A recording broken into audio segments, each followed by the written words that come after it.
সুরাপানকারীদের জন্য একটা বড়সড় খবর রয়েছে। কি সেই খবর? দ্বিগুণ হতে পারে সিগারেটের দাম, দামি হচ্ছে মদও। জিএসটির কাঠামোয় বড়সড় রদবদলে বাড়বে তামাকজাত দ্রব্যের দাম। হেলথ অ্যান্ড এনার্জি সেস চালুর পরিকল্পনায় এই মুহূর্তে রয়েছে কেন্দ্র। বিস্তারিত সে বিষয়ে জানবো, টেলিফোন লাইনে যুক্ত হয়ে গেছে প্রতিনিধি সম্রাট চৌধুরী। সম্রাট, জিএসটির কাঠামোয় একটা বড়সড় রদবদল হতে পারে, আর তাতেই আশঙ্কা করা হচ্ছে সিগারেট এবং মদের দাম বাড়তে পারে। কি জানতে পারছো বিষয়টা? শুধু জিএসটি কম্পেনসেশনের যে নতুন করে সেট হচ্ছে, সেই সেটে শুধু মদ, বিড়ি, সিগারেট বা তামাক জাতীয় দ্রব্যে নয়, গাড়ির দামও সেট হচ্ছে। মুদ্রা বিষয়টি হচ্ছে জিএসটি যে কম্পেনসেশন, সেই কম্পেনসেশনের সেটের মেয়াদ ইতিমধ্যে শেষ হয়ে গেছে।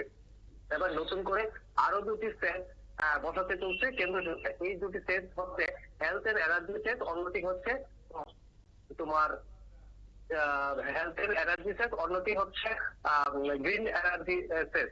তো এই দুটি সেট আলাদা আলাদা করে বিভিন্ন পণ্যের উপর বসানো হবে। মূলত তিন গুডস বলে যেগুলিকে আমরা চিনি, তিন গুড বলে যেগুলি তালিকাভুক্ত রয়েছে কেন্দ্রের করের তালিকা। তার মধ্যে রয়েছে মদ, সিগারেট, তামাকজাত পণ্য যেমন খৈনি, গুটখা, এগুলির উপর ইতিমধ্যে 28% জিএসটি স্ল্যাবের মধ্যে এগুলি রয়েছে। তার উপর অতিরিক্ত করে এই নতুন করে হেলথ এন্ড হেলথ সেস বসানো হতে পারে। তাছাড়া যে রয়েছে গ্রিন এনার্জি সেস, সেটি বসানো হবে পরিবেশের বিষয়টিকে সামনে রেখে গাড়ির উপর বসানো হতে পারে। এবং এতে একদিকে যেমন তামাকজাত পণ্য এবং মদের দাম বাড়বে, পাশাপাশি গাড়ির দামও বৃদ্ধি পাবে। দেখো, সাধারণত দেশের সরকার কিন্তু বিভিন্ন সময় তার কর কাঠামো স্বাভাবিক রাখার জন্য তিন গুড মূলত তার অর্থ হচ্ছে মানে যেগুলি পাপ পণ্য, এরকমই একটা মানে নিষিদ্ধ পণ্য বা যেগুলি করলে নৈতিকভাবে পাপ বোধ হয়, এরকম পণ্যের তালিকায় রেখেছে তামাক এবং মদ, এই ধরনের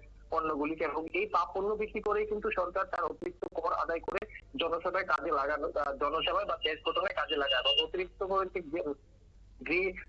গ্রিন এনার্জি সেস বসানো হচ্ছে, সেটি বসানো হচ্ছে গাড়ির উপর। এই হচ্ছে মূল জিএসটি তে যে পরিবর্তন আনা হবে তার পরিবর্তনের নতুন পরিসংখ্যান। এবার এই যে ট্যাক্সগুলি বসানো হচ্ছে, এই ট্যাক্সগুলি বসানো হচ্ছে মূলত তামাকজাত খুব গুরুত্ব দিয়ে লক্ষ্য করলে দেখা যাবে তামাকজাত পণ্যের উপর বা মদের উপর বসানো হচ্ছে হেলথ সেস, যা দিয়ে এই হেলথ সেসে টাকা নিয়ে তার যে এই পণ্যগুলি ব্যবহারের জন্য, মদ্যপান এবং সিগারেট পানের জন্য মানুষের যে দেহের ক্ষতি হয়, সেই চিকিৎসা খাতে এই টাকা খরচ করা হবে প্রতিশ্রুতিতেই কিন্তু হেলথ সেস বসানো হচ্ছে।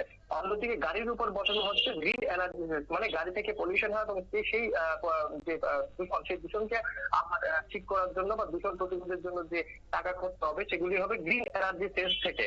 এই হচ্ছে মূল বিষয়টা।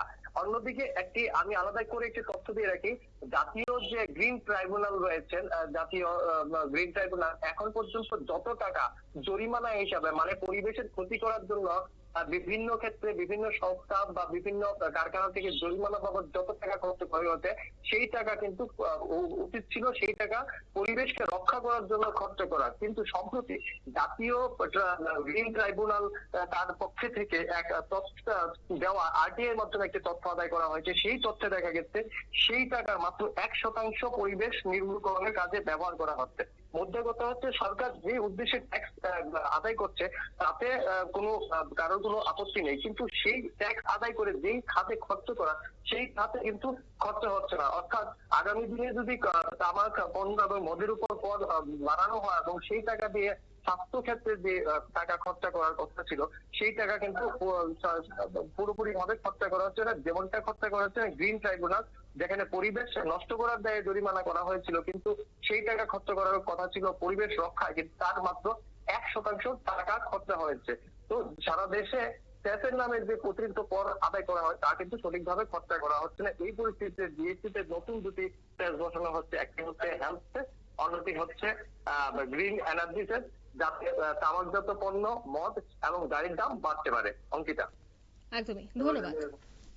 অর্থাৎ জিএসটির কাঠামোয় কিন্তু বড়সড় পরিবর্তন, আর তাতেই এবার কিন্তু সিগারেট এবং মদের দাম বাড়তে পারে এমনটাই আশঙ্কা করা হচ্ছে। এবং যদি দাম বাড়ে সেক্ষেত্রে কিন্তু প্রায় 5 থেকে 6% বাড়তে পারে, যদিও এখনো পর্যন্ত এই সংখ্যাটা পরিষ্কার নয়। সংখ্যাটা পরিষ্কার হলে বোঝা যাবে যে কত শতাংশ দাম বৃদ্ধি পেতে পারে। নিয়ে নিচ্ছে ছোট্ট একটি বিজ্ঞাপন বিরতি, সঙ্গে থাকুন।